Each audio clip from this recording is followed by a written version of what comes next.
Hey guys, welcome to another episode of the Richard Schreiber Show, where it's all about keeping composers and producers inspired and motivated. In today's episode, I interview the wonderful Steph Jamieson. Now, Steph reached out to me on Instagram. She'd seen one of my YouTube videos, or a few of my YouTube videos, and she reached out to me sort of kind of asking for a little bit of assistance, a little bit of help, saying, actually, I'm not sure where to take my career, how to take my career to the next step. I don't even know what the next step is. So I said, hey, how about we jump on a Zoom call and we talk it through? And then I said, wait a second, why don't we turn it into a podcast as well? Bonus. And she agreed. So this episode's really fantastic because actually we dive deep into goal setting and making plans and sort of honing down to what it is you really want and why you want it, to the really important stuff that matters. And sometimes we forget about that we just kind of chase a goal blindly only to realize that was the wrong goal because we hadn't been asking ourselves why we want that. Really, really great interview. I really enjoyed it. It was also really nice to have someone on the same wavelength when it comes to law of attraction and all that type of stuff. So enjoy, guys. Steph, welcome to the show. So nice to have you on. Hello, thank you for having me. Right, so let's dive straight in. This is a fun little question. I'm always keen to know a little bit more about the people I have on the show beyond their skills as a composer or producer or anything else specifically. So tell the audience something surprising about yourself that not many people would know. Oh, okay. This is a controversial one. I am right-handed, so I write with my right hand, but I eat with my fork in my left hand. And I think it's wrong. It is wrong. But it's caused me trouble over the years and I've regretted sort of learning it that way. But yeah, that's my secret fact. Does that mean that you kind of tear with the fork? Yeah, I do. Yeah. It's more of a tearing motion than a yes. Yeah, than a what else do you do with a fork? Stab. Yeah.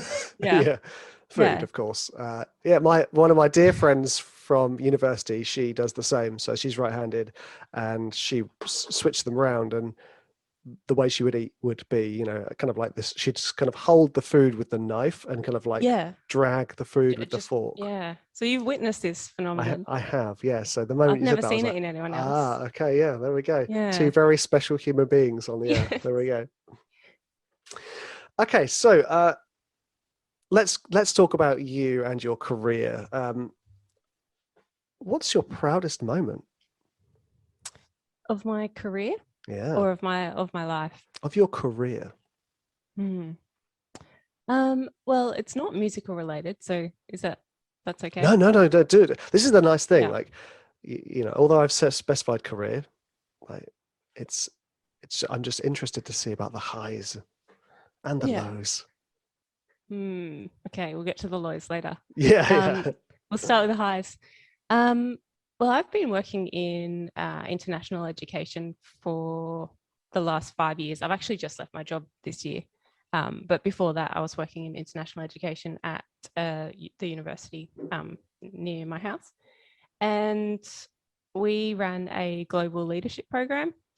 And there was this cohort of students. It was the early stages of the program. And there was this cohort. It was 10 students, I think. And we took them through a series of workshops and experiences and sent them to conferences overseas. And that was just such a nice 6 months or so, just getting to know these students and seeing them grow, seeing them go from being really underconfident to being able to walk into a room and speak. And yeah, just really growing from their experiences. So yeah, I think that was probably a career highlight for me. Life highlights, probably more to do with the traveling that I've done. I've been really fortunate, I guess, before COVID, to have traveled all over the world, starting from when I was about 18. And I think it's just something that I would have said everyone should do, but when we can go back to traveling. But yeah, I think it's so perspective and and giving and eye-opening, and I just love learning from different cultures, including Britain. I've done my time learning about you. Like how you said that hesitantly, including Britain. Yes. British. Yeah, the British. Well, okay, there's a lot I want to ask about that. Specifically the traveling. My wife and I did traveling, when we were in our early 20s, and I couldn't agree more about it, seeing other cultures and giving your life perspective. And also another thing is having to live with a minimalist aesthetic. You have to live with just what's in your bag.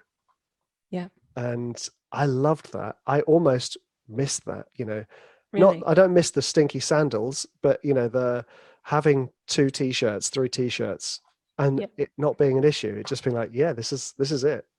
Yeah. You don't have to think. Maybe you should convert to living out of a suitcase now. Yeah, I'll turn around to my 3 kids. Kids, chuck out all of your clothes except your favorite 2 things. Yeah. Yes. Well, there's a whole movement on minimalism, isn't there? Oh yeah, definitely. Are you into that? Oh, I wouldn't say I'm a practicing minimalist in lifestyle, but I definitely am fascinated by Matt D'Avella and the minimalist documentary that they did on Netflix. It's fascinating. I absolutely love it. Just because we do fall into this kind of automatic purchasing, automatic buying of things. What's we doing on the Saturday? Should we go to town? Yeah, let's go to town. Buy some clothes? Yeah, great. Just do that. When you don't need to. It just kind of, you find yourself kind of acting like a machine. Yeah, got money, must spend on things. It's true, and unless you sort of catch it in yourself, you can go down a slippery slope. Yes, yeah, I agree. I want to just go back a little bit to your proudest moment in your career, which I loved that it was more about other people, you seeing other people grow, and specifically in confidence. That must have been amazing for those kids to be able to do that as well. Yeah, it really was. And I guess we paired them up with mentors as well. So you saw the mentor and student relationship really blossom on both sides. And it's not just the students getting something out of having a mentor, it's the mentors as well that, they really grow from having people to mentor. And they also, I guess it keeps them relevant, if that makes sense as well. Sometimes there can be generational gaps that are hard to fill. Also as a teacher, when you teach, you have to kind of make sure that you're keeping an eye on what is relevant, so that your teaching can stay relevant to the student's desires for growth. If a student, I used to teach guitar. I was a peripatetic teacher going from school to school, and my approach was always, hi, you're a new student, what do you want to learn? And they'd say, what? Aren't you just going to maybe do some Bach on the guitar? No. What do you want to learn? And they'd go, the Kaiser Chiefs, or something like that, or Muse. And I'd just like, yes, the spark is ignited. Yeah. So I love is that something you do you still actively do that, would you say? Try and keep up to date? Well, yeah, I think for me, that's the whole protege thing. Really, it's teaching people not necessarily what is relevant, but what they find exciting. So we're often asking our students at Protégé, what do you guys want to learn? We're asking our clients, what do you want us to teach our students so that we can produce the goods? So it's constantly staying relevant is important, but also going back to the initial point for you, which was confidence. And when you see the confidence of a student you're teaching growing, it's like, oh yeah, this is the best. This is the best. Your little bird is taking flight. Or massive bird, whichever, the eagle is soaring, or even bigger. I was with emu, Emus don't fly though. No, they don't. Just running really fast. Lovely. Right. Well, so we're talking about students. Let's dive into your creative life, specifically your earliest creative memory. That is such a good question. And I do remember vividly, I mean, I'm trying to pick one. So I grew up in a really musical family of lots of kids, and all of the kids are musical. And I was one of the youngest kids. And I can remember, like, my dad was always sort of ahead of his time in recording stuff. He had like a video camera before anyone had one, or before they were common. And then he would always record us like doing our musical endeavors. So I think I remember I remember because I've heard it back, but I remember at like age 4 singing, or it might have even been younger, 3 or 4, singing Twinkle Twinkle Little Star. And my pitch was perfect. That's just a humble brag. Gave me some confidence when I heard it back. Are you pitch perfect? No, I think I've got relative pitch. Are you? No, I don't think I'm either. Wobbling tones. No. As a student of music, I'm always fascinated by people who have perfect pitch. Yeah. Who could walk into a bar and a song is playing and they go, "Oh, A minor." Yeah. Well, I wonder, because I haven't learnt much music theory, I wonder if I would know that if I'd learnt to correlate them, maybe. Yeah. But for me, it's I can hear if something's sharp or flat without having any help. And the other thing, actually, it's a pet peeve. But if say there's a song playing and then someone starts singing but in a different key, that really annoys me. I'm like, are you sure you don't have perfect pitch? Because that's definitely sounds like the. Well, maybe. I don't know. But now I'm starting to sound quite hoity-toity. But no, they're just doing some Arnold Schoenberg complex harmony going on there. That's what a lovely thing for you to have, that your dad recorded all of those things. Yeah, it was quite special. We had a quite unique sort of environment. I remember everyone played the piano, and we had to have a roster at one point because everyone just wanted to play all the time. So the piano was going from like 6 a.m. till 6 at night. Wow. Yeah. So it was a very noisy household. So it makes it sound like one of those saloons in the Western movies where the player piano is just rocking all the time. I don't think the talent was quite at that level. I think it's more like Mary Had a Little Lamb. So yeah. Classic. But I might rewrite the memory. That sounds better. Yeah, that's it. Yeah, it's really interesting, isn't it, with early creative memories, because how much they infuse with photographs, videos, and other people's stories of your early memory. Because I think my earliest memory is from a photo that someone has shown me, someone being my mum and my dad.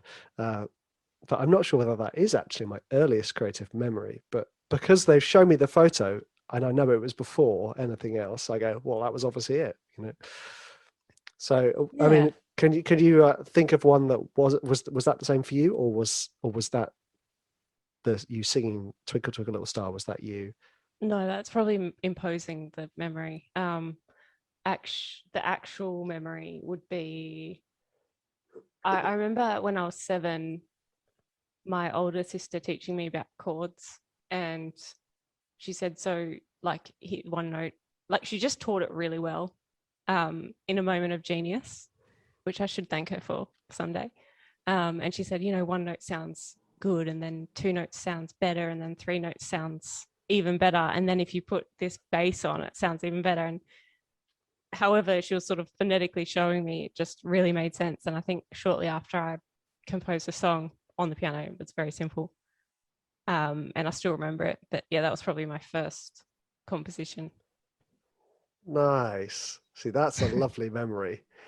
Your first first music theory lesson, stacking's tones.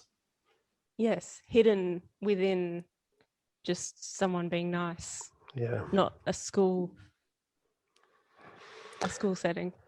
Yeah, in a nurturing environment, it's funny how sponge-like you become. I think that's an interesting point for teachers all around the world to consider. But contrary to that, isn't it funny how sometimes a terrifying teacher can make you learn really That's quickly? true. You Yep. know, maybe The fear striking the in you. balance. Yeah, that's it. Yeah. Yes. Somewhere in between. Speaking of terror and fear, let's move from your earliest creative memory to your when you have been lowest emotionally. I think it's really important we talk about this as creative people because we all suffer from our emotions. Yeah. Yeah. I would have to pinpoint that back to in my early 20s. I think I'd actually just moved. Had I moved back from the UK, or I was between the UK and Australia, and I was living with my parents. I was a little bit too old to be living with my parents, like 22 or something. And I just remember feeling really lost, and unanchored was kind of the word that kept coming to me. And that went on for a period of a few months. And I think part of that problem was that I was working in a job that wasn't creative at all. I wasn't meeting anyone new. And it sounds really basic, but I didn't have like a partner at the time. And I remember physical touch just being a really, like, I didn't know how much I needed it. And I remember going, and it sounds really simple, but I went and got a massage. And I remember that was kind of the start of feeling better. It's weird, but yeah, I learned that about myself.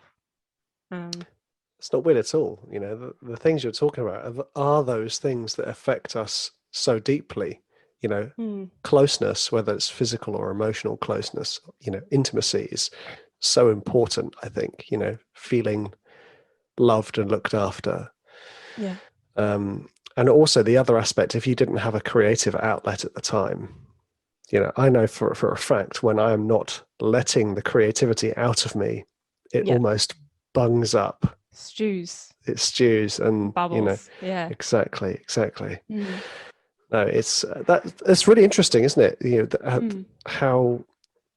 I mean, how did you take it from there? Obviously, you got the massage. You realised that the human contact was really important for you. Did you stay in that job that you didn't like, or did you? No, I got out of it. So yeah, it was sort of, I guess, just that full feeling of relaxation was what kind of almost triggered me out of it. And I think it coincided at the time with a friend coming and staying, and we went on lots of adventures together, around, like, I was showing him around and he was staying for a number of weeks. And I think that just sort of jolted me out of it.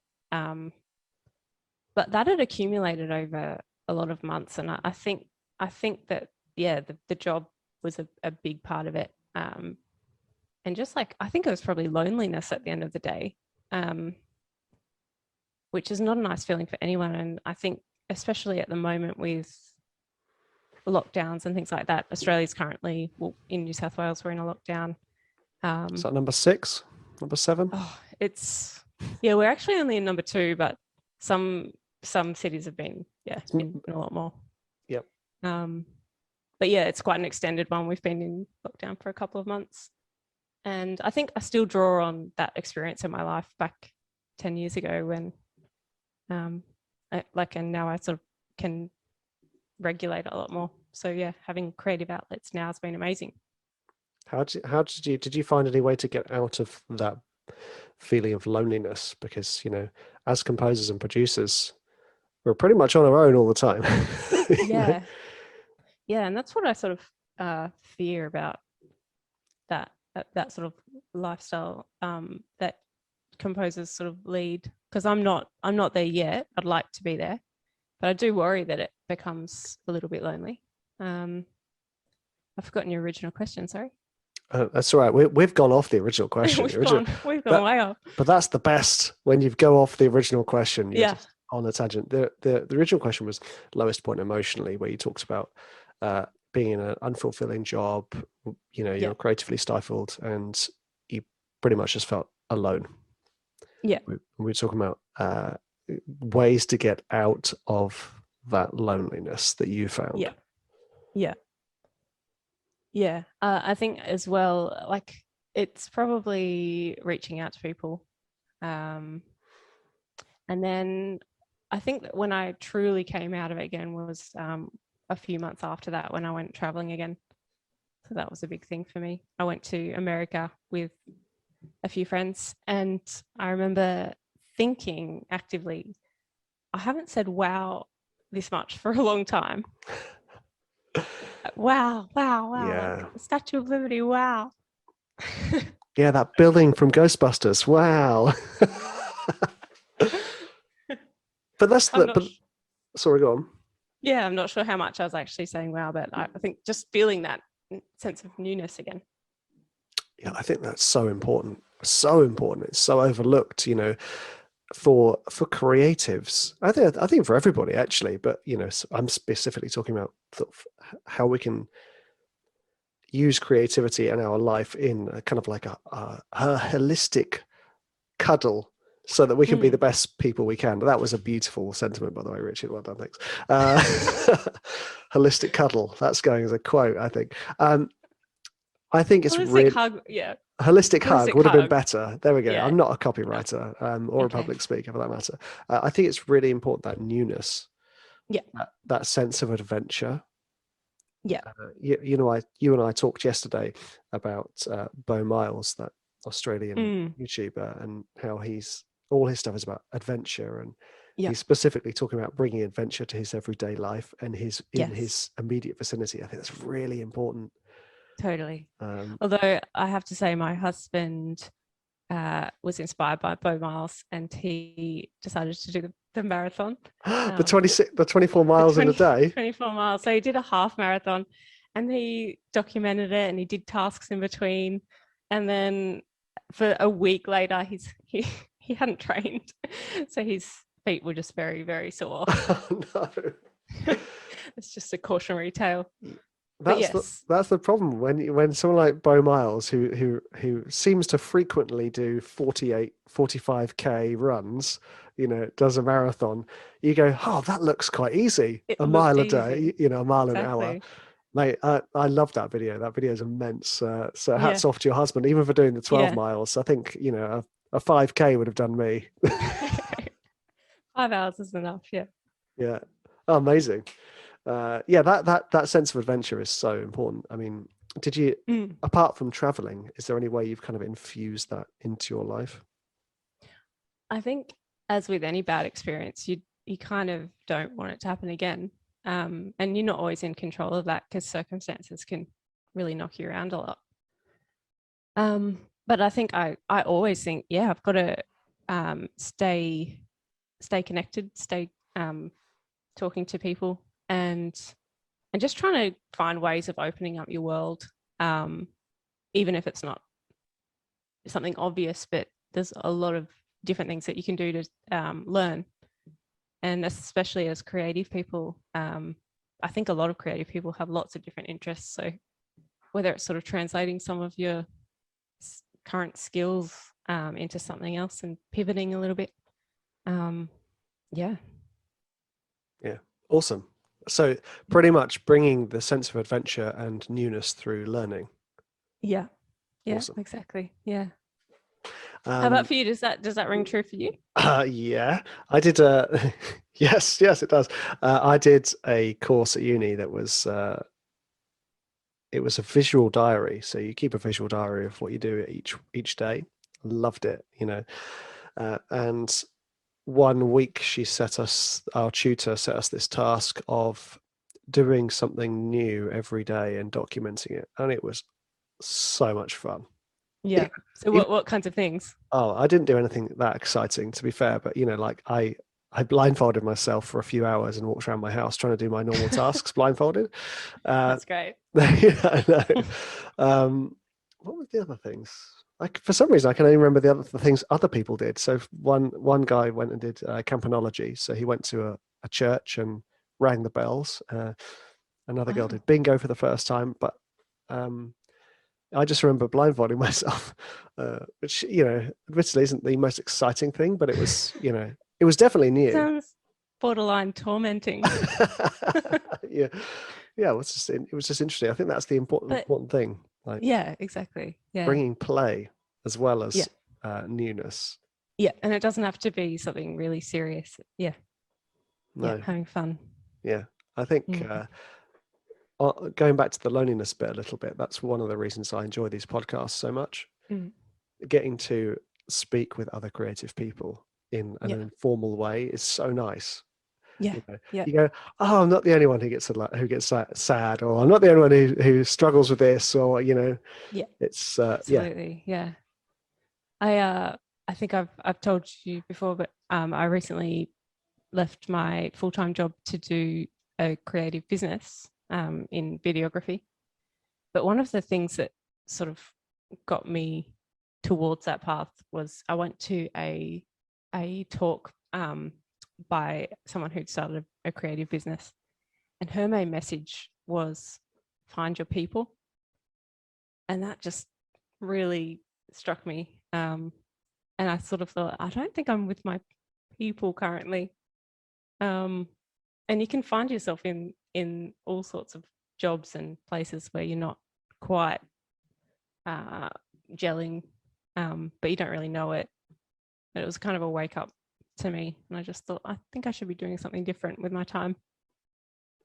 So I think that's such good advice.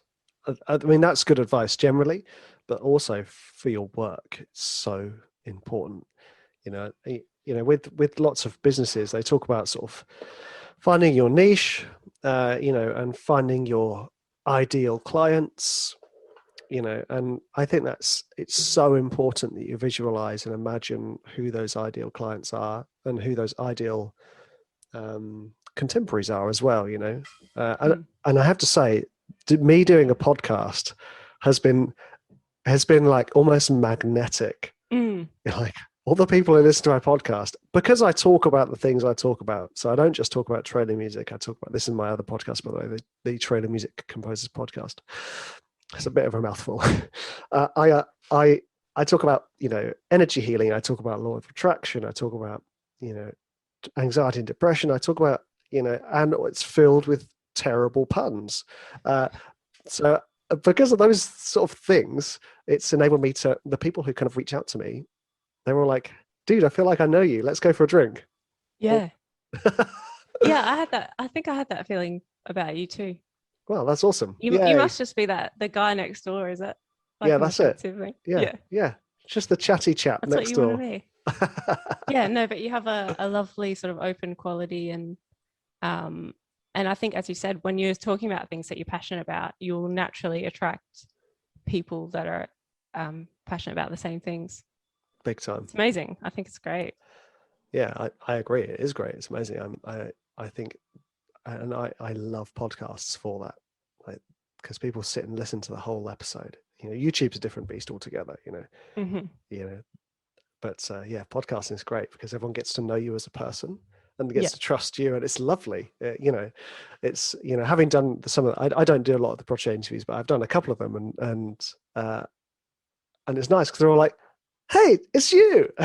Yes. I know you. Yeah, it's me. How is that? Is that weird for you when people sort of feel like they know you? Honestly, it's nothing but flattering.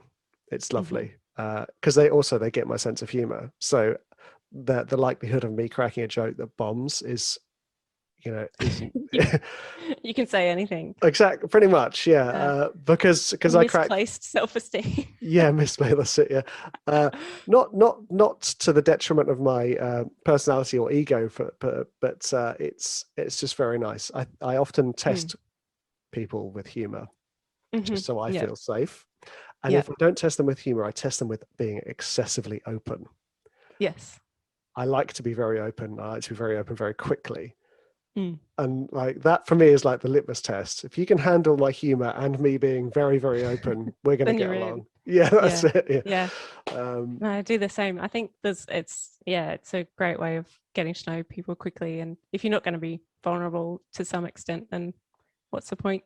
Yeah. And again, these podcasts, like how much you're opening up and the other guests opening up on these podcasts, it's like, yeah, this is awesome. I Yeah. love it. It's great. Not that I like hearing about all the tough times everyone's gone through, but I like it when we can learn from those hard times. Yeah. Yeah. It's the most Uh, relatable things. Yeah. exactly. Right. So you've mentioned you've naturally brought me on to the next question. This is the question I've been really excited about. What we're going to do is can you tell the listeners how you found out about me, and then I'll jump in and we'll talk about it a little bit.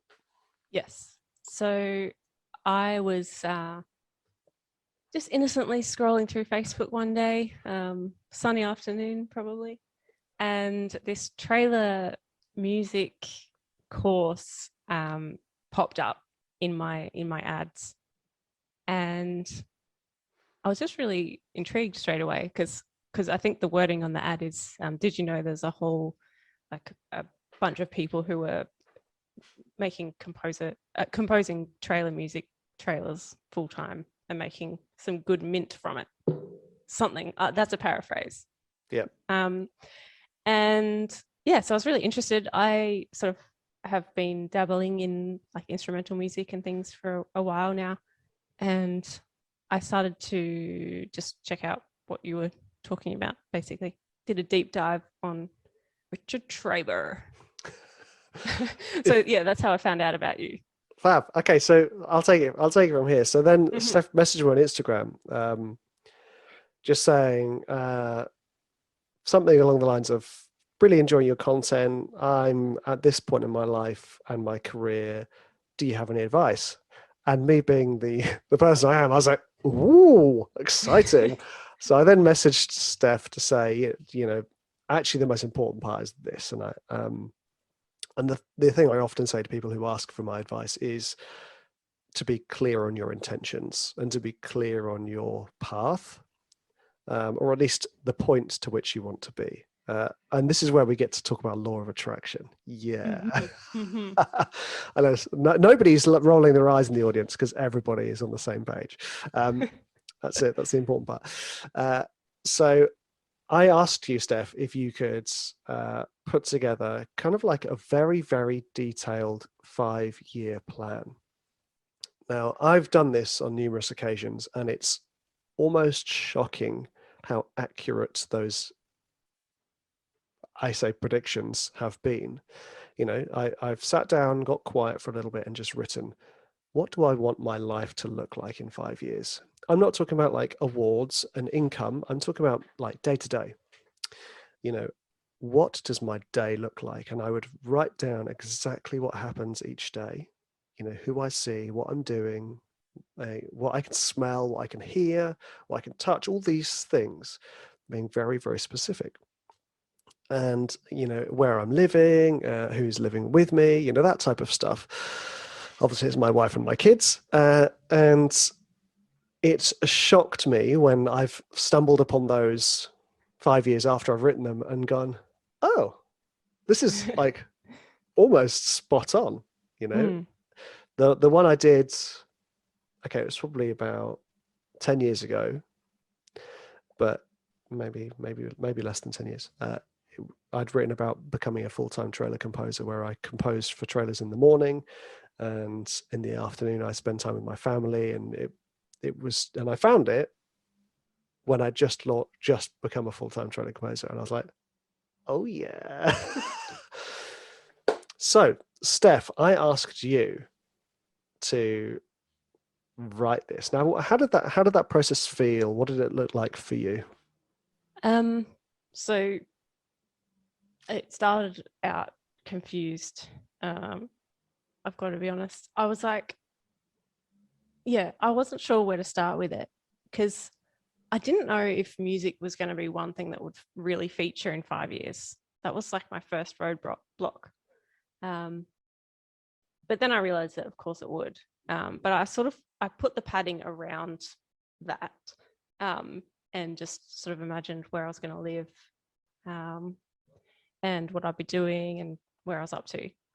So that was all sort of like my personal life. But then it gave tremendous clarity, I have to say, Richard. And I think you really helped at one point, when you wrote that initial message, I wrote something back like, oh yeah, okay. Like I wrote a little bit of where I was up to, and you said it sounds like you've got 3 different things going on. You want to be an arranger, composer, a producer, and or an artist. And that was nail on the head. I do want to be all of those things. So that's the 5-year plan. But yeah, do you want more specifics than that? Only if you're happy to share them, yeah. Because the thing is, I kind of want listeners to kind of gauge the importance of this step in the process of kind of, I don't want to say life planning, but I'm going to say life planning, Yeah. Because for those of you in the audience that are aware of the law of attraction, this idea that, the energy that we give off will attract things in that similar energy, and to an extent what we ask for will be given, that type of thing. Yeah, obviously. And I'm ripe for the picking with this, right? Because this year I've started to notice a lot more of that happening in my life, because I've started a business with my husband, and we've had to be a lot more intentional with that energy and who we're connecting with. And I've seen a lot of the results of setting intentions. And after a month, I've been doing it sort of on a short-term basis, but after a month, something will sort of come into fruition that you'd been hoping for. So it's been amazing. So specifically, I'm going to go ahead and tell you my 5 dot points, because then I'll hold myself to it, and it's out there. Yeah. So I just felt really nervous then. That's right. Yeah. Okay. So I want to, this is me in 5 years. I'll be 36. I want to harness my musical energy with projects. So I want to have projects that I'm working on. I want to create big mixes that sound amazing. I want to work with orchestras and artists. I want to speak at forums and events. And I want to travel for musical projects. That's a lot. That's kind of where I want to be in my musical career at that stage. Sounds remarkably like my list, actually. So let's dive in a little bit. So what we're going to do is we're going to go into each of those 5 points, and we're going to go deeper, because it's really, really important. Because, for instance, when you say to me working with orchestras, with artists, like there's a lot there. Are you the studio engineer? Are you the conductor? Are you the producer of the project? Are you the composer? Are you the arranger? In that one point, there are a ton of doors in front of us. So let's go. This is where your help is great, because I am new to the music industry, so there's a limit on how specific I can go. Yeah. Well, that's why I'm here to help. For instance, I've worked with orchestras as a composer and the producer. So the producer being the one who's basically in charge of the orchestra producing the goods on the day. You're not the composer, you're not the arranger. You oversee how the conductor reads the score, you oversee how it's recorded, you oversee that the files are delivered. That's a completely different kettle of fish to being the composer, where you sit on the couch stroking your chin as the I think I'm more of a chin stroker, actually. There we go. That's it. Yeah. Okay, so let's go each one of these points. Let's dive into each one of these points. So first one. Me to start with the first one. Harness my musical energy with projects. So part of what I want to be doing is having projects to work on. I find I've got a lot of unharnessed musical energy at the moment. It sort of results in tracks that don't get finished, or no structural outlet to actually release them. So the idea of the projects is so that I know specifically, like I can see a project through to the end. Okay, let's dive into this one. Okay, the word project. Totally get it. Now let's think about the possibilities of where a project could lie. is a project working with a production company and writing the music for their production. So for instance, you being the composer for yours and your husband's videography company, would that be one of the projects? Yeah, that would be one of the projects. But Easy. Okay. No, carry on. Oh, that's a good one. Yeah, definitely. Fab. I think a range of projects is probably where I'm aiming towards. So it would be that combined with like writing a trailer score is a project, isn't it? And then doing a live event or a live show is a project. Yeah, that's kind of where my head was at. So what we want to kind of do is kind of zoom in. No, right? The thing, I absolutely get what you're saying, because like I said, I think the thing that in your initial message was the thing you liked about me was the fact that I have lots of different creative projects going on. And for me, that's where I thrive, is not just being a trailer composer, not just being a production music composer, not just being a film composer. I'm not a film score. I'm a person. Yeah, that's it. I am just a piece of paper with notes on. But even with those things, so we've got specific on one, you being the composer for your production company. Fantastic. Now, when we get into, there are so many avenues that you can get into when it comes to the musical projects. I think what you've got here, this number one, is actually your overarching desire. I don't think that's an individual point. I think this number one is the main point that's being, and then point 2, 3, and 4 and 5 are the individual elements. The specifics, yeah. You could have told me it was a trick question, Richard. It's not a trick question at all. It was just because of talking about it. Because had you said, oh, when I talk about projects, I just want to write albums. Yeah. If you'd have said that, then it would be like, great, that's one thing, But because you were like, I want to have a variety of projects. Yeah. Okay, cool. There we go. Let's move on to the second one. Create big mixes that sound amazing. So yeah, I've got trouble. I have trouble doing that at the moment. I can throw everything into a session creatively, and then I can't take it to the next level. Okay, and that is something truly within you that you want to do, or is it something that you feel the need to be done?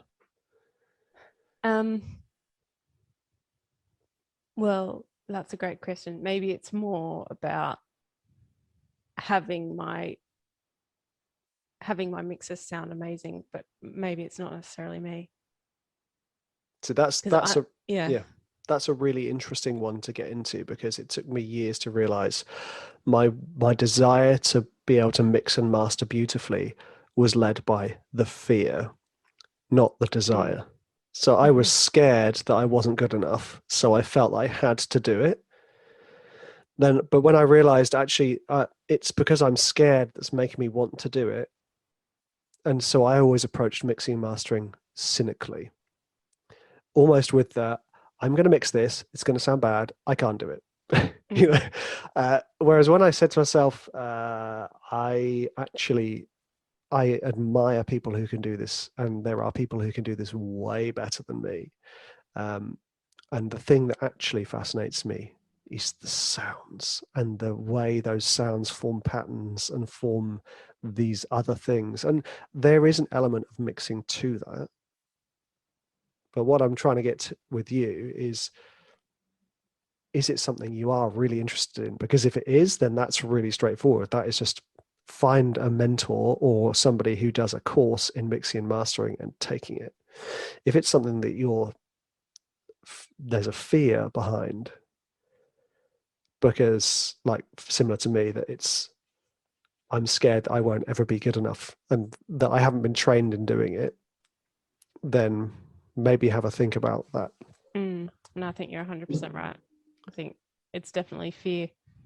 It's definitely frustration speaking in that one, because I'd love to get to a point where I think you're right, where I actually just don't have to worry about it. I can just look after the creative side and maybe it's more of a partnership or an avenue to get my things mixed, my tracks. Yeah, it was a big turning point for me was having. So I did a film score about 13 years ago, and they hired somebody to mix and master it. His name was Taz Matar. He's actually done one of the masterclasses on my training music school in mixing and mastering, and he is incredible at clear mixes. And I got to sit and watch him mix the orchestral scores. So we recorded it with an orchestra, and he sat and mixed it. And I was watching him, and I was saying, "You're doing the same things I'm doing, but it sounds better." Because for me, that it was like, I knew that there was step 1, 2, 3 to do this. You know, I knew you had to do that, but his attention to the detail was phenomenal. Yeah. You know, and I realized then, I was like, I'm not that interested in this. Like, compared to watching the orchestra play my music, which blew my mind, quite literally with a migraine, as I told you yesterday. Seeing someone, that was a big turning point for me. So maybe what would be good here in this point, Steph, is to hear your track, be a track of yours that you're particularly proud of, hear it being mixed and mastered by somebody that knows their stuff. Like when I hear Toby Mason mixing my trailer music stuff for Elephant Music, I'm just like, yes, Toby, this is amazing. Yeah. And if you have a specific skill set that's not that, then I'm sure you can learn it, but yeah, you're always going to be more comfortable in the creative space. Yeah. I think they are quite different skill sets. They are. I think it comes back to the why. Why is it that you want that as a thing? You know, that's such an important thing to keep asking yourself. Why? The reason I jumped on this one is because that resonated with me. Yeah. And I didn't ask myself why enough. Yeah. I love mixing and mastering. I think it's fascinating, but I want to do other things. I would much rather create another side project of another pseudonym that sounds different, you know, and then get someone else to mix and master it. So how does it work for you? Do you have one specific person that you go to every time, and do you pay them each time, or are you sort of in an arrangement? Okay, so most of my music goes through Elephant Music. So that's almost always mixed by Toby Mason. Some of my music goes through Mammoth, which is Elephant Music's sort of sister company, and that's mixed by Jamie at Mammoth. And they're both fantastic engineers. My own personal project's mixed by a guy called Ash Cutler. Great mixing engineer. He does really lovely sort of weighty pop mixes. And that's the other thing, because having it for Blue Pearl, our library, having interviewed and got lots of mixing engineers to mix and master the same track, you suddenly hear, oh, some of them are amazing at trailer music, and some of them are amazing at EDM, some of them are amazing at classical. It opens up another world. You know, Toby Mason, I've not heard any of his mixes that aren't trailer music, but he is just legendary at trailer music. And Ash mixes my piano music and my synthwave music, and it's just fantastic. And I just pay him per album. Elephant Music covers the cost of Toby Mason, which I'm very grateful for. Thank you. So it's basically that you've made the right relationships. You've found what works with your music, and that's cool. That's sweet. Yeah. But I think a lot of that is doing what you're doing now, Steph, which is sitting down and like getting deep into the why and what, you know, what do I want? I want this. Why do I want that? Oh, I don't know. Because everyone tells me I need 1 million followers on Instagram. You know, why do I want that? You know, I find it hard enough replying to all the messages I get anyway. So, okay, great. So are we clear on number 2? Yep. Fab. No one's decimated. No, hopefully not decimated. I'm sorry, I'm joking. The tiny tear rolled down my cheek then. I was hopefully No, I've it's given you inspiring. clarity. Yeah, definitely. And yeah, it's great.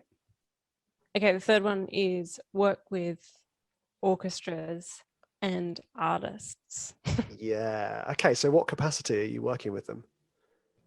I think it's what you were saying earlier, which is, oh, it's sorry, it's not the production producer role, it's the composer role.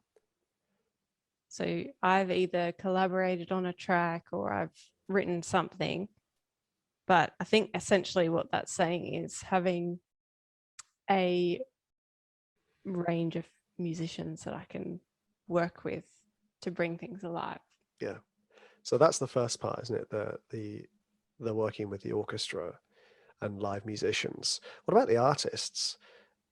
Would that be, as you say, like a collaboration? Would that be you as a songwriter? I think it would be me as an arranger. So, as an arranger, somebody would bring an existing idea to you, and you would arrange it for the orchestra. Yeah, for the orchestra or arrange for them. Yeah, does that make sense? Yeah. No, it makes perfect sense. So those, like I said, I'm trying to say these 2 points are almost two separate points, aren't they? The first one is like you working as a composer with other musicians to bring your beautiful compositions to life. Yeah. And then the second one is people hiring you for your unique voice and talent to bring what you do best to their work. Yeah. So I would envisage that more as a producer. So you're coming on as a producer to take a song that's written for an artist or by an artist, and you say, right, let's make this track. Does that make sense? Yeah. So Yeah. I mentored a songwriter, and his songs were great. He couldn't produce them the way they needed to, so he hired a producer to basically make the backing track and make his vocals sound as good as possible. And the difference was worlds away. So you will be that person that you say, hey, I'm a producer. I will produce your record for you. Yeah. Nice. Okay. Next one. Speak at forums and events. Yeah, it's always just really appealed to me. At least, if not speak, but just attend. I do struggle to find events in Australia. I don't think it's as big a industry over here, being a composer. So events for composers. Yeah, I suppose that's what it is. Yeah. So when you say, let's just talk about the speaking first, because I always like the idea of speaking at events. I'm always like, oh, that, because it kind of you're put into a position of authority and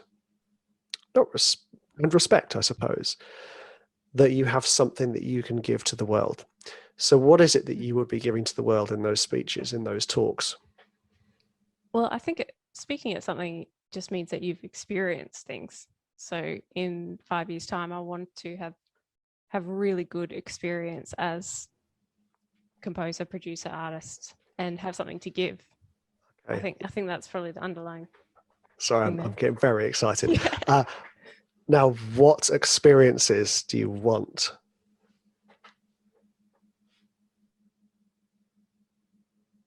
I think it's the projects. Okay. Now the thing is, it's coming back to the projects. Yeah. It's almost like now we need a list of projects. Yeah. Because like that seems to be the thing that's tying everything together. You know, one of your projects might be working with an artist you admire and taking their songs all the way through the process, from production to recording to mixing and mastering. Another project, like you said, being a composer for your productions. So I want you to list off as many things as possible that could be those projects, because those are the experiences that are going to enable you to then talk at these events. What would you be interested in hearing from other people? Well, I think, is it events or is it like, I mean, you're doing this with the same sort of meaning or the same motivation. You're doing it right now. You're helping people to tackle all sorts of, like, you know, a holistic approach to music and being a musician and what it's about.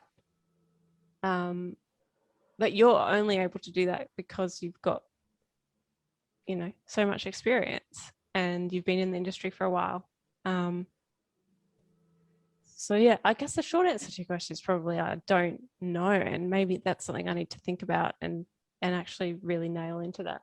I don't feel like I know enough about what's possible. So this, for me, your talking events is so wonderfully tied into your the proudest moment of your career. Mm-hmm. Through talking, it seems, if we ignore the fear that you've talked about, if we ignore that, like, I don't have enough experience, push that away, because I can tell you this now, that doesn't go away. Like, even when you've got the experience under your belt, you go, well, I can always get more. So let's push that away, and you go, okay, my proudest moment of my career was helping these students grow and flourish, not just as in their field, but as people. I want to talk at events, or not necessarily events, but I want to have a platform where I can help people grow and flourish. Mm. Now, if it's not events, so there's two different ways you can go with this. You can go, okay, well, if there's nothing in Australia, really, then one of your musical projects could be an annual event. Because I can tell you, there's a ton of composers in Australia. Yeah. That's one thing. The other thing could be, like I'm doing now, having your own podcast. And I just want to jump in before you say anything about not having enough experience, because so many of the best podcasters, let's take John Lee Dumas, who does Entrepreneur on Fire, or EO Fire, as he says. Like, becoming the interviewer immediately puts you in a position of authority. That's where I dropped the mic, but I'm using the mic. So Boom. Yeah, boom. Yeah. Yeah. And then you share. Yeah, and you almost have to get into that mindset and think of yourself that way. Yeah, exactly. I mean, did it come naturally for you? Was it a very natural progression, or did you have to get into that headspace? Oh no, I had to battle many demons to get here. I tried to launch a podcast back in, where are we now? 2021, 2017. I thought, right, I love podcasts. I love the idea of them. I want to help. I want to do it. It was a similar thing to you. And I reached out to as many composers as I could, and which I think was 20. I could have reached out to more, but I was like, wow, this is actually a lot of work. And only two people got back to me. One was Jeff Feynman from Immediate Music, who said, hell yeah, I'll do this. And then the other one was Kieran Birch, who said, no thanks, I don't want. I'm just focusing on writing at the moment. And I thought, well, I've emailed 20 people and one person has said yes, and that took a lot of work. Maybe I should not do this project now. So I emailed Jeff and said, I'm not doing this now, Jeff. Thank you very much, though. And it wasn't until my third child was born, Phoebe, and I said I'd taken 6 months off. I said, I'm not going to do any work. And I was going out for daily walks with my newborn Phoebe on a carrier. And I thought, I should just record a podcast. I'm just going to do this podcast now. I'm going to talk. And I got over the idea that you have to have a guest on a podcast. And I started just holding I started recording it on my phone. I was like, look, I always talk about this. Don't let the limitations stop you. So I just went out with my phone and talked on my phone. And that became the podcast. Yeah. And from there, I done other podcasts as well, but it took a long time, but there was a little seed there always saying podcast, do a podcast. Whisper. Yeah. It did take a while. Yeah, that's really inspiring, and I think it's really helpful, as you've been saying, to sort of try and get to the why, try and dig down and yeah. And I think another part of that, I mean, the podcast is one thing, and it's probably that speaking to experience and having enough experience to start a podcast and attracting people to you. But then I think the other part of it is at those events.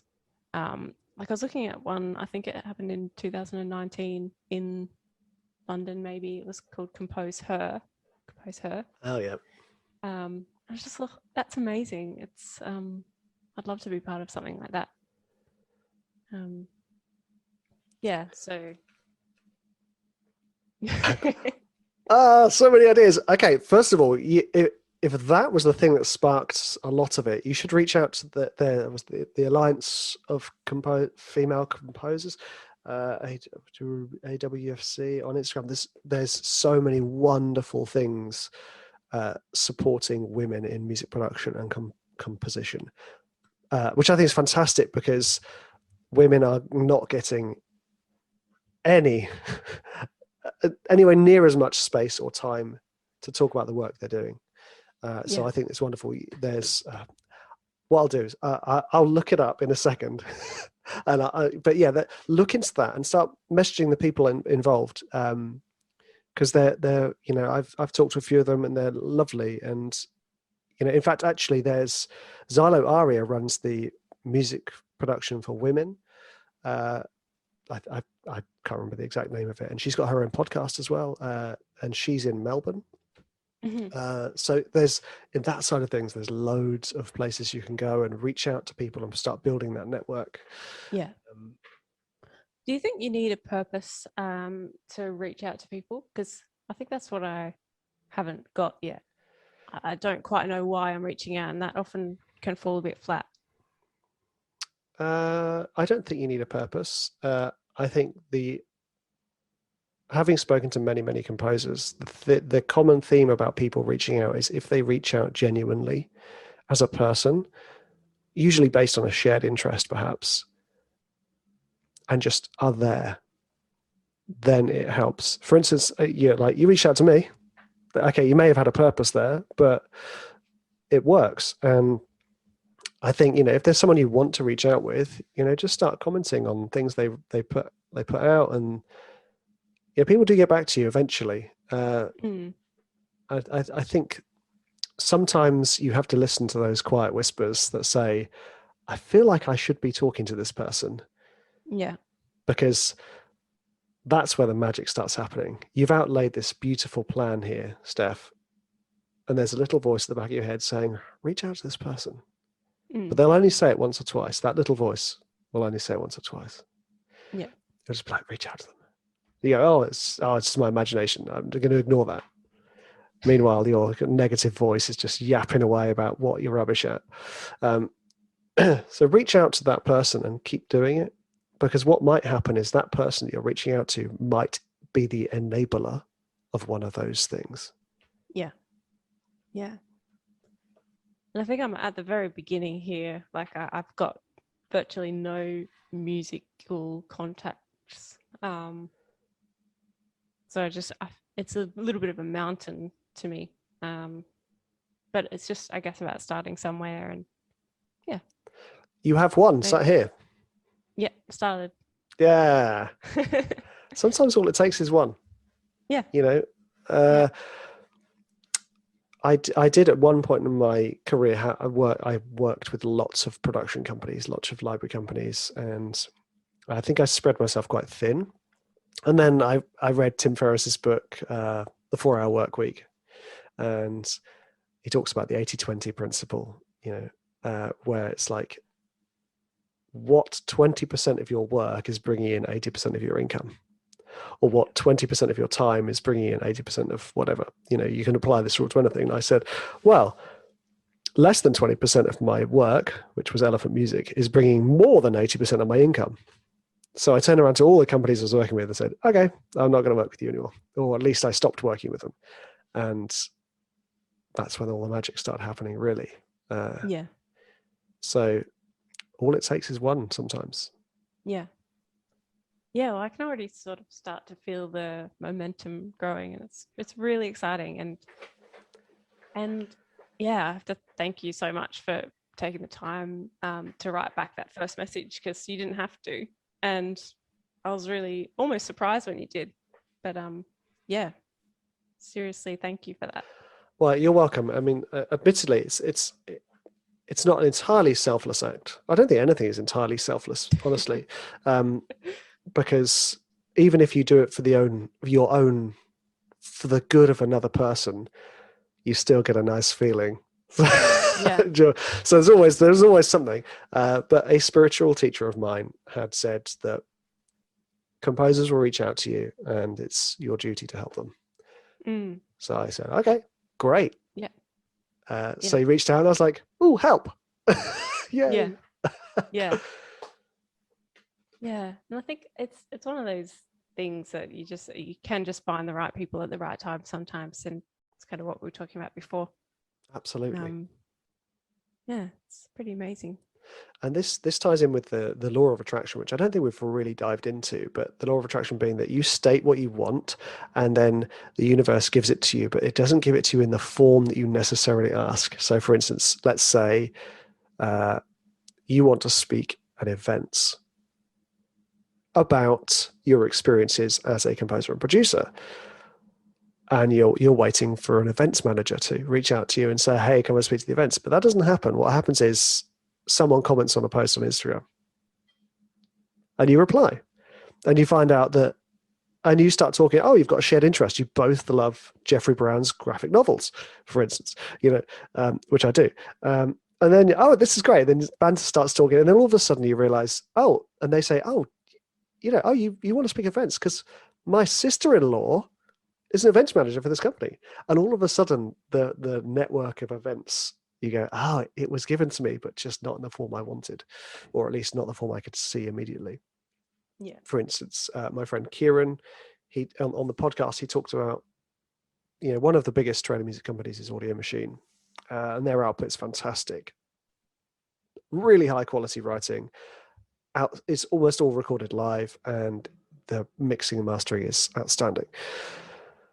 Obviously, we all aspire, Australian music composers, to work with Audio Machine, pretty much, most of us anyway. And somebody reached out to him on Twitter about some TV show that they liked, and they start talking, and then he goes, oh, my friend runs this company. Why don't you send some demos? I'll send some demos. And the company was Audio Machine, and there you go. Yeah. Wow. Yeah. And you've got to just keep putting yourself out and seeing what comes back. Exactly. It's kind of exciting. It's very exciting. Yeah. It's very, and I like to think about life in this exciting way, that we are not just creators of music, but we are the creators of our own lives. Ooh, Yeah. It's very, very deep there. That's another mic drop. You're full of them. Boom. Yeah, that's it. So let's. I realize we've digressed a little bit. Let's go back to your list. So I know we've got 2 more points. Yeah. That was the second last one. So the last one is travel for musical projects. So those musical projects. So your musical projects are giving you the experience and also the reason to travel. Yeah. Another thing you talked about being something where you were very happy traveling. Yeah. Yeah. Traveling and giving back. Yes. And I think it's important for me when I do travel to it's about people at the end of the day. That's really important to me. So if it's about people and projects, I think that's the ultimate combination. Yeah. I have to say, going to record an orchestra with other composers and the team of producers is so much fun. Yeah. It's so much fun because you get this little day or two out, you get to pack a bag, maybe go to a foreign country, and it's so exciting. And also the other thing about your plans there is, again, it ties in with where you were lowest emotionally, basically not to be alone. So you're working with other musicians, you're working with other artists, you're working with orchestras, you're speaking at events. People are so important to you and your work. Mm-hmm. Yeah, that's really true. Yeah, that's when I've been the happiest is with people and with projects. Got to stop saying that word. No, don't. Projects. The thing is, I love a project. I love a project. And this is why I keep starting new pseudonyms for the same reason. I love projects. I think I've got 6 of them now. So it's outrageous. Wow. Because the thing is, the other thing that trailer music has gifted me is freedom to do what I want, you know? Yeah. The way that my income comes in, I can still do a couple of hours of writing a day and still have time to do my other projects, which just fulfills me so much. Yeah. Like this, for instance, this is, you know, I'm not being paid to do this, but it's so much fun. Yeah. So keep projects at the forefront of your mind. Keep them at the forefront. So next step, Steph. This is really important because I'm not sure whether you've done this or not, but have you done the writing out your day in detail? Yeah. But I think I got stuck on the music bit. So I could only do high level for the music bit because I didn't know enough. But I did the day for the rest. Yeah, I'll need to go away and do that. When you say you didn't know enough, what do you mean? I just couldn't quite break down or picture that, how I would get to those goals. Okay. We can do that now. Mm-hmm. So choose a goal.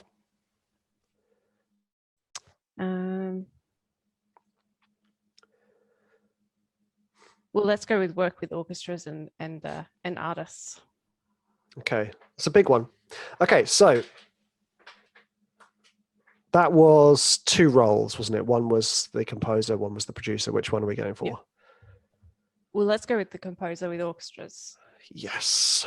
Okay, so what situations would enable that? Firstly, a budget. Mm-hmm. So one of the sad things is that there often isn't the budget to do that for the wide variety of projects. That's why we have our wonderful collection of sample libraries, so that we can imitate that. So you need to envisage those situations where a budget is there. So that's top-end production companies for an orchestra and film projects that have a budget. So I have done, you know, and it depends on the budget. It's basically higher end production companies if you're working as a composer. So, you know, as you guys have a videography business, you probably know how little people want to spend on music because they know that they can get it for like $20, you know. But there are production companies that essentially say to their clients, no, we only do everything properly. We don't do anything by half. You need to set aside a budget for music. So you will need to do a little research into the companies that generally work with live musicians. So for instance, in the training music world, most libraries don't work with orchestras on a regular basis, but there are a handful that almost stipulate it as like a badge of honor. We only record live, you know, like Audio Machine, for example. So again, finding those companies and what situations, what styles of music then are recorded live. So in the training music world, depending, but you're going to be writing orchestral of some kind, orchestral trailer music. And then there's film scores. So you can have training music and other production music, like any production music library, like Cavendish, for example, in the UK. They will have a certain budget per album where they say we're going to record this live. So I've done some work with Cavendish, and it wasn't an orchestra, but it was a string trio. And even just those situations, they were super fun. I couldn't make the recording in the end because I was ill, but just that is enough. And having the relationship I do with Vic at Elephant Music, if it calls to it, I can say, can we have the budget for a recording? And either that comes out of me for an advance or Elephant pays for it. So it will be a case for you, Steph, to envisage what it is you are doing with that orchestra. Yeah. Is it lush, beautiful orchestral stuff? Is it driving trailer stuff? Is it dissonant film scores? What is it? Because it could be you as a contemporary composer working with a live orchestra in live settings. Mm. Mm. I mean, is it? I don't know. Is that Yeah, what? that appeals. I've got the opera house in the back of my mind, but that's shooting high. Yeah, but the thing is, you've But got to yeah, shoot high. that kind of setting. Yeah. Shit, what's that quote? I'm gonna ruin that quote. I can't remember who said it, but shoot for the stars, because if you miss, you'll hit the moon or something like that. Yeah, yeah. You must shoot high. Yeah. It's, what is it? There's highest intentions, lowest expectations. There's this nice quote that talks about your intentions are really good. So Yeah. think about it like actually going for the Sydney Opera House. See, if that's the thing that sparked you just then, you are a composer of contemporary classical music, which is a different thing altogether, really. Is that music just being performed because you are renowned as a composer or as an artist and a composer, or is it being performed because it has been a particularly successful film score? Kind of like John Williams at the movies, Steph Jamieson at the movies type of thing, live at the Sydney Opera House. Yeah. So I think as a bit of an example or a role model, I suppose, is Imogen Heap. I've sort of followed her career and life as a musician, and I think she would class herself as an artist, but she's also a producer and an arranger and a composer, and I think she's done every performance with orchestras at the top level of music in the UK. So I guess she would do that under her name as an artist, but as a composer, I don't know. What do you think? I can't say I know enough about the ins and outs of Imogen Heap's career to be able to tell you that. I've always known Imogen Heap first and foremost as an artist. Obviously, she is a producer as well, but that's always the way I've put her, as an artist who works on releasing their work commercially. And then everything else stems from that. Yeah. Yeah. So, as opposed to the other way around, where you start as a composer, but then you might get commissioned or asked to perform in live settings. Yeah. So that as rather than a contemporary composer who writes, I don't want to say highbrow, but highbrow. Damn it. Highbrow music. Air quotes, highbrow. It sounds to me like if Imogen Heap is the ideal, reach out to Imogen Heap. See if you can get in contact with her. Like, even if it is just to humbly say, you are and have been an idol of mine for many years. Do you have any advice, please? Please help. The thing is, you don't know. No, that's true. But these keep coming down to that kind of clarification of you as an artist or you as a composer. Yeah. Both are intertwined, of course. But what is it that if it was one thing you had, would it be that Steph Jamieson has 1,000 true fans and gets their music performed by orchestras because they're so well received commercially? Or is it Steph Jamieson, the composer for film, who gets commissioned by lots of companies to write beautiful scores for TV and film? Which one is the flagship?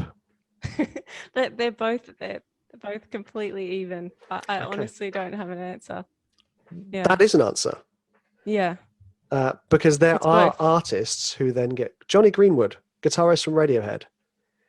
You know, he obviously was a guitarist for Radiohead, wrote for Radiohead. Then he released his own orchestral work, which then got used and adapted for the score to There Will Be Blood, and since then has written film scores. So it's not like they're not like explicitly separate. I'm asking the question because I want you to be clear about, you know, where is this going to be? Where does it sit for you? Because then you want to kind of start to go, okay, what steps can I take to do this? Yeah.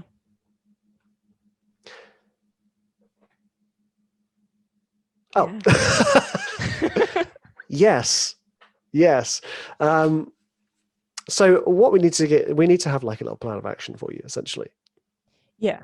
So do I need to decide between them, do you think, or do you think just going with both for now and just and taking steps towards both is a good point, a good move at this point? If your soul is screaming for both, do not ignore. Yeah. Because for me, again, I've often asked why. Like, I love the idea of being an artist, but when I truly ask myself why, it's often because I want validation from other people of my skills. Yeah. Which isn't a bad thing. But, you know, I kind of need to keep deep diving that for myself. So, and that's often to do with when I think about having millions of listeners and followers. And when I think about actually having like 1,000, 2,000 people who just absolutely love what I do. Yeah. And it gives them happy feelings. That makes me feel good, you know? Yeah. And then that's just me upper limiting myself though. So it's just having an awareness of and constantly asking that question. I think you should go for both because that seems to be the one you want. I think as an artist, the reason that I would want that is because I get to make music that I love, that's just coming from somewhere deep within me. I just make it because I enjoy it. And then if other people can enjoy it, then great. As opposed to if you're a composer, I think there's a few more restrictions around that. And maybe that doesn't work as well for me. So yes. There can be restrictions for that. Sometimes the restrictions are good, like a positive limitation. Essentially what you're saying is you want to be known for what you do so that people want to work with you because what you do is so special. Yes. I'm not saying that with any sarcasm or anything like that. No. Because honestly, every composer and producer listening resonates with that statement. Yeah. We all want that, where we're hired not because of our technical skills specifically, but, you know, as in like, oh, can you make a copy of someone else's writing? We're hired because no one else does what we do as well. Yeah. And I think that's a really important point for you to kind of keep reiterating. You know, that's your thing. So that when you get hired as a composer for a film, they're just like, just write some music, just do what you do. Yeah. Because that's why one of the reasons I stopped doing custom work was because I essentially want them to say, hey, Rich, just write some music we love. And I go, okay, but it doesn't work out like that. It works out like, okay, the client wants it to do this, the editor needs it to stop this. And there's so many other rules. Whereas if I can just write music that then gets put out on a CD, or not a CD anymore. What is this? 1985, 1995, I should say, gets put out to an editor's library and then used. That's much more in my wheelhouse. Yeah. So there is always that. And the other thing to remember, Steph, is artists and composers can also do production music on the side. Yeah. Yeah. There are a ton of them that do it.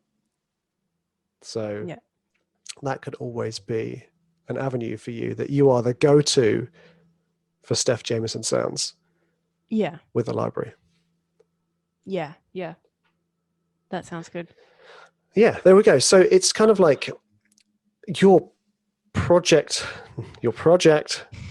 now is to rewrite your daily plan about what the day looks like. And don't let the fear of not knowing enough get in the way. Just think about what you see and then write it. Think about what you're feeling and then write it for the day. Then I want you to do a week, a schedule for a week. So you say Monday, Tuesday, Wednesday, Thursday, Friday, Saturday, Sunday. What am I doing? Who am I with? Where am I? Even if it's just like a little planner, like a fake planner for your ideal week. Yeah. Yeah, it could be like Monday, Tuesday, recording an orchestra in Budapest for an album. Wednesday, chilling on the beach with my best friends. Thursday, and just that, just like, we're here to experience the life we're here to experience. And if we don't create it, sometimes we fall into detrimental patterns. Yes. So those are the two sort of first steps. The next steps for you is research. Yeah. Which is dry, but it often helps you get clear. So, excuse me. I want you to research, firstly, artists that you resonate with. Specifically, people who are doing what you envisage yourself doing. Yeah. And do the deep dive. Find out about them and how they got there, and how they did it. Because there will be the breadcrumbs for you. I know some people, Imogen Heap, her career started in a different time, not in the 1800s. No, compared to what, how careers start now with the emphasis on social media, it's not nearly the same as when you'd have to sort of throw your demo CDs at artists, A&R and things like that. It's a different world, really. So find the artists that you like and that you resonate with, and then find out as much about them and keep a track of them. Now find your people, Steph. Who are your people? Who are they listening to? Where are they hanging out? This stuff matters, because if you're going to go down the artist route, knowing where your ideal client is will help with any possible marketing or advertising. Yeah. Who do you sound like? I already picked up a little bit on the Imogen Heap when I listened to your music, which is beautiful, by the way. I love your music. So thinking about that, so you've got the people you aspire to, the people who you will resonate with. And then you can think about, okay, well, if composer is also up there, look for those companies that might potentially enable working with orchestras. A lot of libraries with a decent budget, like I said, I'm going to say Cavendish again in the UK, they will record frequently with orchestras and choirs, which is awesome. Yeah. Because they have, as a company, they've set the budget aside for orchestral recording, which probably, if I remember rightly, comes out as of your advance. Is a recoupable, upon any income you get from it. So if you end up paying 10 grand for an orchestra, you won't see any money until that 10 grand is paid off. Yeah. But recording your music with an orchestra is pretty priceless, to be fair. Yeah, true. Yeah. Do it for the experience. Yeah. Well, that's all extremely helpful. You can see my state of confusion, but I think through that I can see just nailing that down a lot better. And I do feel like I'm just at the start and just giving myself time as well. Like I don't have to know everything right now, and I'm excited to see where it goes. Yeah, it's awesome. And the most important thing is just keep that open mind. I appreciate I've been talking a lot. But, well, it's been great to sort of hear from you. Because, I'm just, as I said, don't know the first thing about how it all really works. I've been learning a lot in the last few weeks, but yeah. I did write a daily schedule for myself when I was 11. It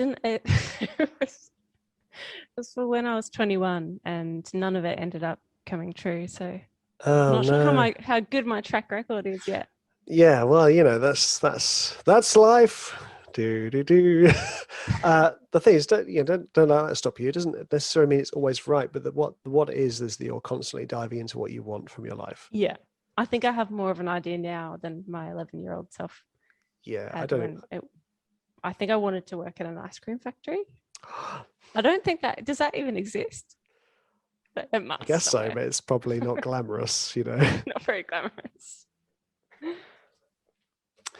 No, this is fantastic. So I think the important thing is that you just get clear on what it is that you want. Yeah. And the one thing to remind yourself is that no one path is the same as anyone else's.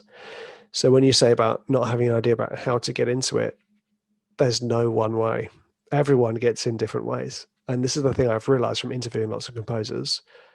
We've all got into it differently and at different rates. It took me 7 years to make the leap and go full time. Sometimes it takes people 2 years. Sometimes it takes them longer. So, or less. This is you carving your line. Yeah, exactly. Yeah. Right. Yes. We're going to end with one question, Steph. Mm-hmm. What advice would you give to someone who is struggling on their creative journey? I think it's advice that I need to take myself. I think one of the things is that good things take time. I don't think there's a lot of overnight success. Sometimes there is, but for the most part, it's just hard work, and it's just chipping away at things and putting little bits of effort in on a regular basis. I think that's where you really get somewhere. I couldn't agree more. There was an emphatic look when you ended that sentence, just so the audience listening knows. Emphatic look. Yeah, I couldn't agree more. Wonderfully wise words. So thank you very much, Steph, for coming and talking to me on the podcast. I've really enjoyed it, and I do hope that I actually managed to impart some knowledge in my waffling. You absolutely did. And thank you so much for, as I've said, taking time to talk to me. And I'm just learning heaps. And every time I talk to someone like you, it's just, I feel a lot more inspired. And I think I'll get through the haze of confusion. I feel confident about that. And you've given me heaps to think about. So thank you. Excellent. You're most welcome.